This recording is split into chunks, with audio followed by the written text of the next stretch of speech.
I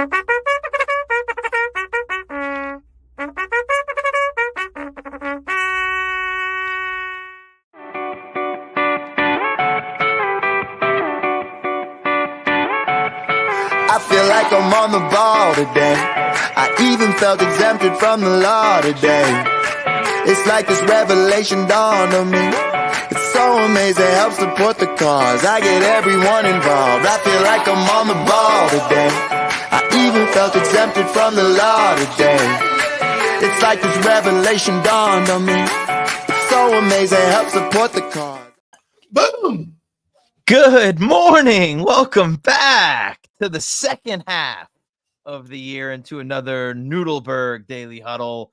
I'm Mark Nudelberg. I'm excited to be with you guys. Good morning. I am Steve Nudelberg, and I am rested, relaxed, and ready. Yeah. Had halftime. Halftime was amazing. Good morning, Eddie Dykes. Good morning, Melissa Graves. Good morning, Michelle P., Jamie Tribble, Bob Goldfarb. Good to see the regular crowd shuffling in, and glad to be back with everybody. My last huddle was June 26th. So this extended break taught me a couple of things. I enjoyed the time. I really did. And I literally let go of the wheel and just kind of really enjoyed the time. We had family, we had birthdays, we had all kinds of great stuff. But I don't see myself retiring anytime soon. I was ready, man. Yeah, that's I love that. Like you do. It's just, you take that break and you get away from it, and you're like, all right, when are we going back? Like when does it start again? When do we get back into the routine? When do we get back into the groove? But it was amazing. great. What's amazing is conditioning. I went to bed knowing that today was the day. 4:30, eyes wide open, got into my routine, did my reading, did my stuff, back in the gym today. So when you have something, it's almost like a suit that you just, boom, it just fits and you roll. And we'll talk more about that today. But I do have to say a gigantic shout out to everybody that wished me a happy birthday. This was a tremendous birthday week. Shay, you got some pictures? Mm-hmm. Yeah, so we got to spend time with all kinds of family, great stuff. This is just a random sample, but closed it out yesterday at Dune. That's enough, Shay. Thanks. Closed it out at Dune. Dune is the worst service ever, but just unbelievable. You can't make it that bad. We had a great location. They screwed up so many times. They gave us a bottle of champagne. It was crazy. But the food was good. Huh? But the food was good and the experience was good. Location is Dynamite. Right. I mean, and we were sitting underneath and the breeze off the beach. It was great. So I'm good. You had extended family time. You did the mountains. You did the Marlins. Yeah, just a little bit of everything. So we made our annual trip to the mountains, which was it just continues to get better every year as the kids get older and they continue to play together, and it gets a little bit it's interesting because it was a little bit more of our responsibility, the cooking, the planning, and getting everything going as grandma gets older. But it's just gorgeous. Like the picture in the top left, that's every night. Yeah. So like at the end of the day, you sit out on the patio or in the rocking chair and you watch the sun go down, and it's a real reset. It's a real out of your normal routine. And then we came back for July 4th, which is great. We got to spend that with you at the club. And then we did a couple of experiences over the weekend. There's a balloon museum pop-up in Wynwood. It's at the Wynwood Convention Center. Gabby found out about it. 1 second. A balloon that pops? Never. And it's amazing. It's an entire convention center full of art exhibits that are made out of balloons, all different kinds of balloons. And it is a touch and feel experience. It's not your normal art gallery where you're just watching and looking at everything. And it was a blast. We took Kai there on Friday. It was awesome.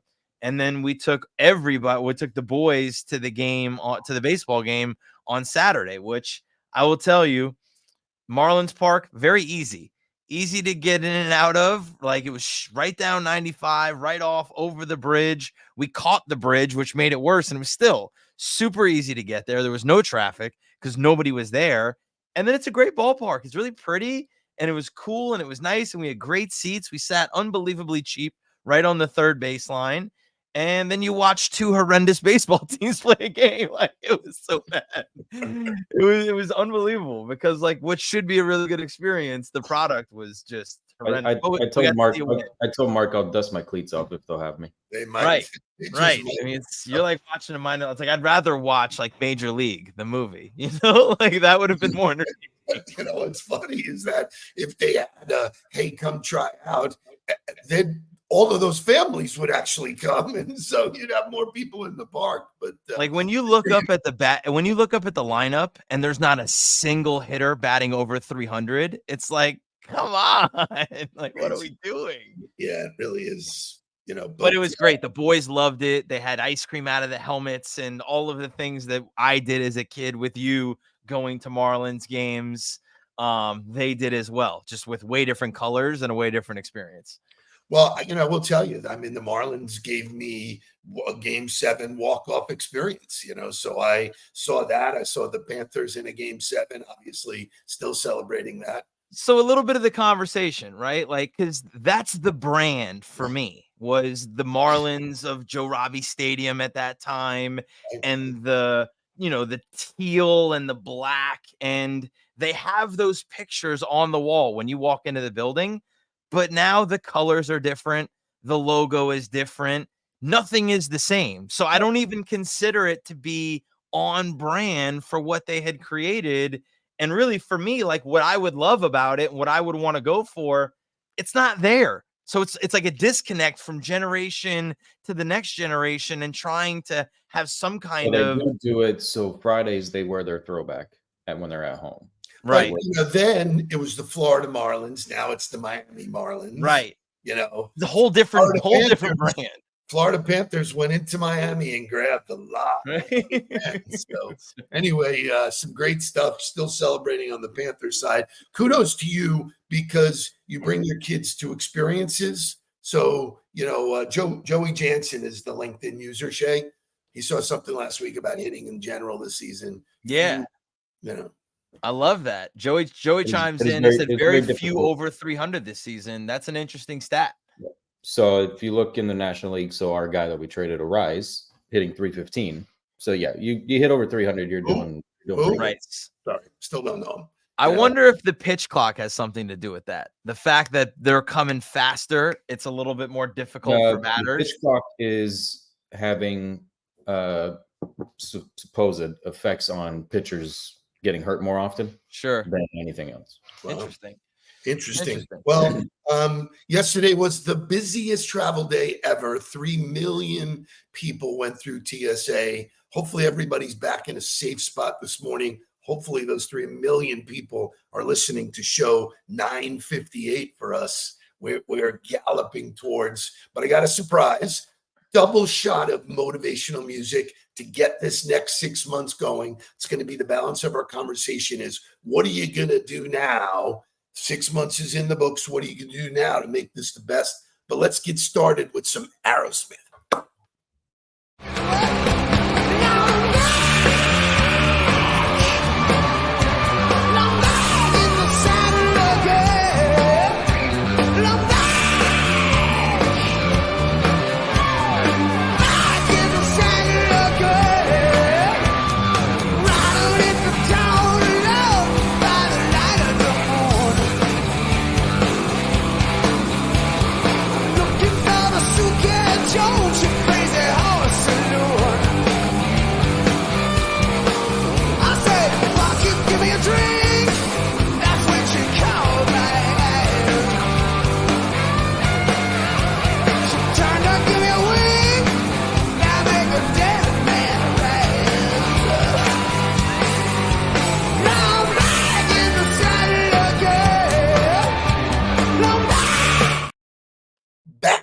Back in the saddle again. That we are. Feels good to be back in the saddle. Let's rock and roll. Wake this thing up.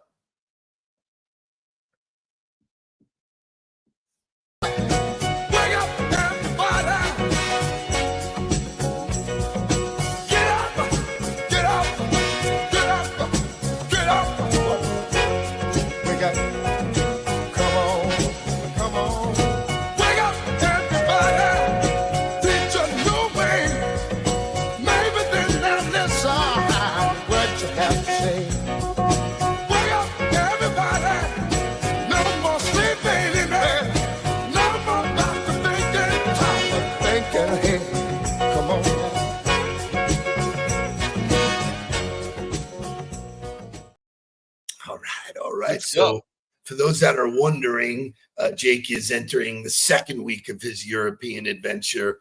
And God, is that kid having the time? He's in Croatia for the week. He's already done London, where he did Mission Impossible. Then he did Italy. Then he did Greece. And now he's in Croatia for the week.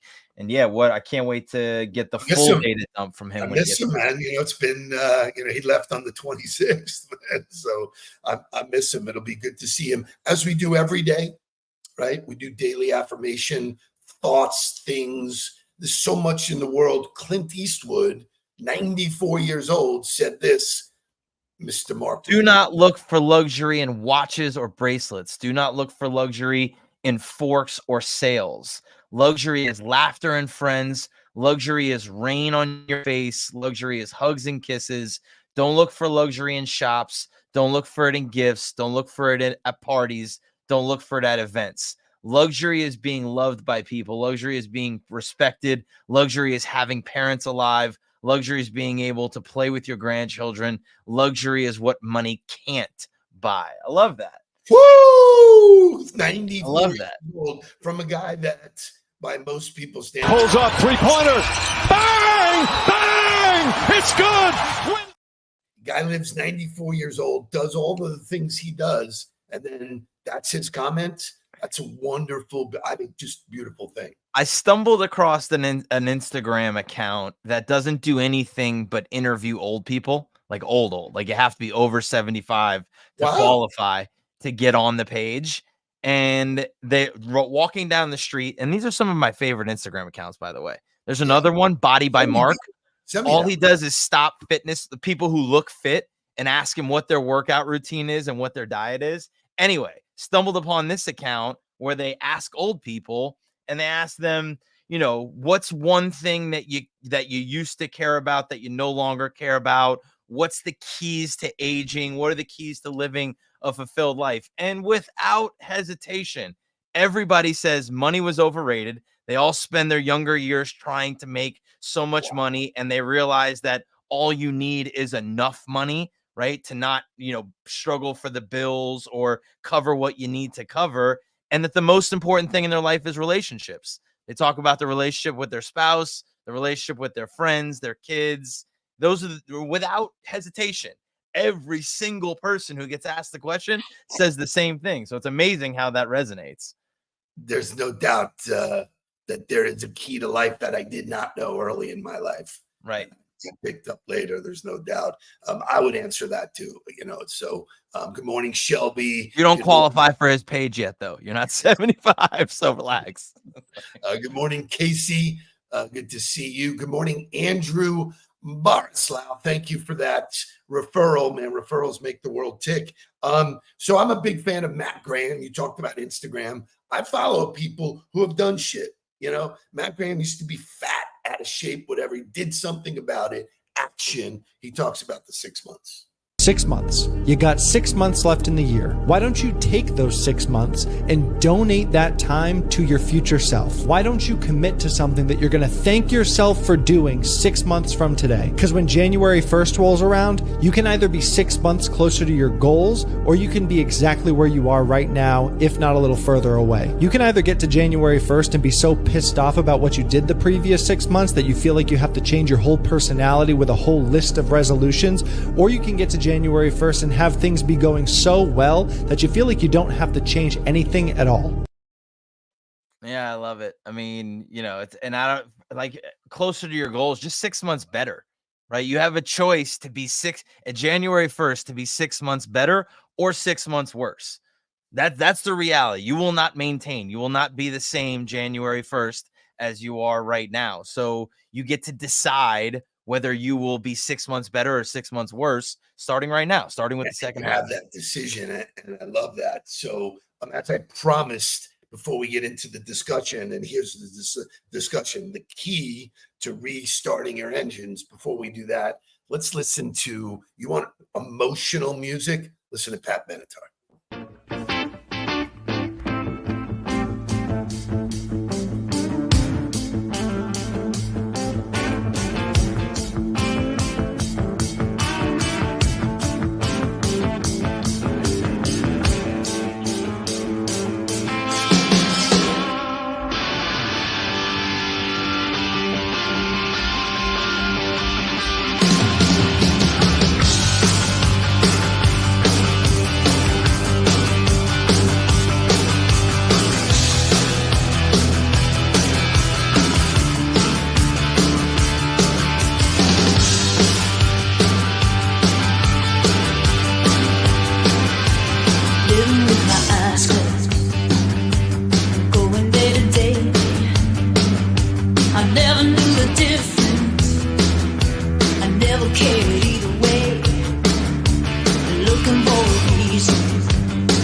with both hands.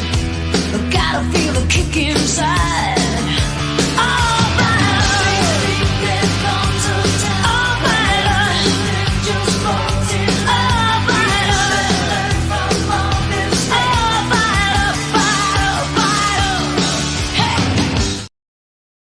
I will tell you, that was one of the best songs I've ever seen in person.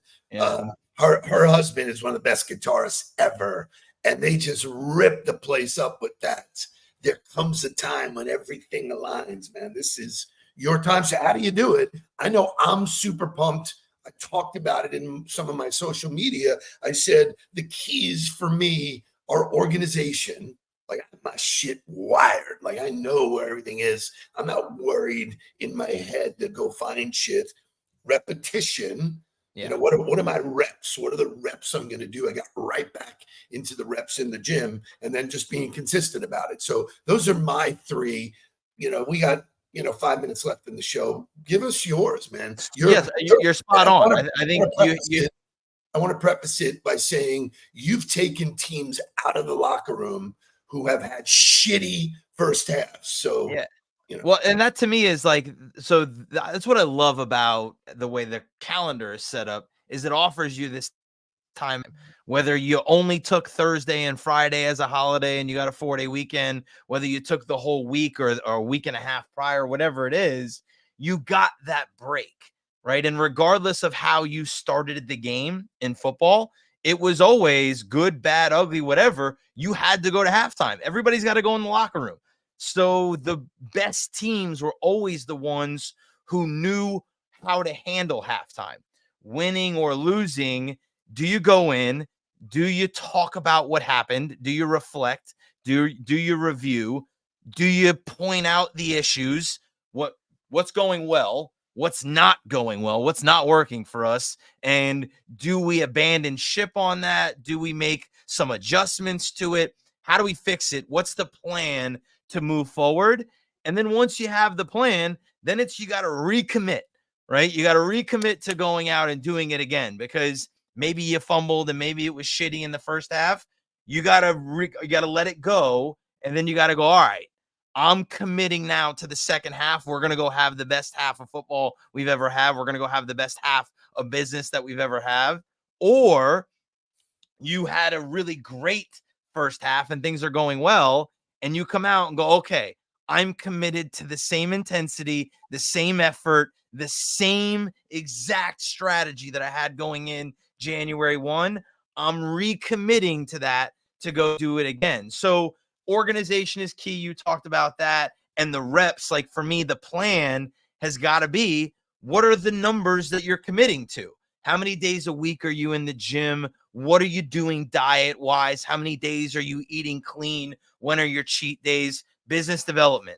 How many touches am I making a day? Who am I following up with? What are the behaviors? How much time and what are my behaviors inside of LinkedIn? All of that is quantifiable. All of that is metrics that I can go, okay, I'm committed to the plan, both energy and execution. I love that. You know what I would ask you or comment or ask your feedback on is, what got you here is probably not going to be enough to get you more. No. So you said you got to come back with the same. I think you got to come back with more, because the same you already did, and that's going to burn out. That, like, I know today when you and I sit across from each other, it's going to be fireworks, because if you can't be fired up about now, when would you be fired up? Yeah, but so, and this is a interesting conversation, because I think it's a little bit different in sport than it is in business. Whereas, like, I'm really competing against somebody else. So if we were ahead, they're going to come back with a little extra juice, and I got to be willing to not only match that, but exceed it.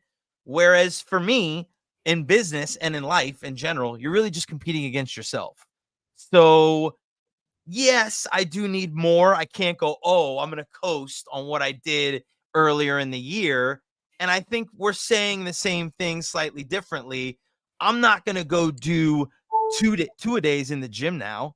I do one workout a day. I'm not going to go do two. So I'm not necessarily committing to doing more per se, but I am committed to matching the same energy and enthusiasm and execution that I did in the beginning of the year, because that's gotten us here, and that should continue to compound to get us to where we need to be at the end of the year. So it's really interesting when this is one of the number one skill sets, I think, of successful people. They're completely self-aware of who they are and how they react and whatever. For me, I don't know any gray.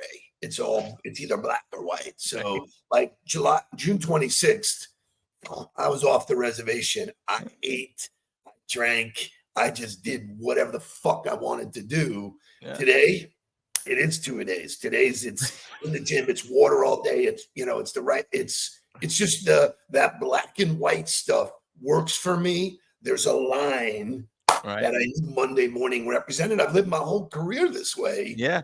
And it works for me. I look for those because it's bullshit. It's just another day. So it's Monday. Okay, so it's January 8th. It's Monday, right? Like you can make it whatever you want. Hey, guess what, everybody? I'm going to wave a wand and it's January 1st. Right. Oh, and you'll be making resolutions and you'll be doing all this bullshit. It doesn't matter. The entire story is in your head. So I make that story work for me by going, okay, that's what was. This is what is. There's a new sheriff in town, and and I'll ride this for a while. You know me. You've seen me. So. And that will lead you to being ready for a break again, and being like, and so look, there's two different kinds of people. I think there are those people who want black and white, and then there are the people who want the more sustained, the more middle of the pendulum and less pendulum swings. So, but either way, it comes down to what you said, which is it's in your mind. It's completely in your thoughts and in your mindset of how you are determining what's going to happen. So that's a great way for us to start July 8th and the second half of the year, and to send everybody off in the right direction. I agree. Great to be back with you. For those that are listening today, if you didn't comment, come back tomorrow, comment. We want to hear your thoughts. There are ways to get better. If you're not doing something different and expecting different results, they call that cuckoo. Definition of insanity. And I would challenge everybody here to commit to getting better with us. Commit to reading the newsletter, commit to joining the community. There's all different kinds of ways to push yourself to get better with us. There's a free training platform. Do something. Commit to doing that. Take action on that and join us. Love it. Heading out this morning for speaking gig of the second half. Shay, you got new words for us? Shout out to thoughts with our friends in Houston as they're battling Miss Barrel, whatever you want to call it. It's early, man. It's an early one, and it's a big one. So thoughts and prayers. Mark, schedule for tomorrow is who?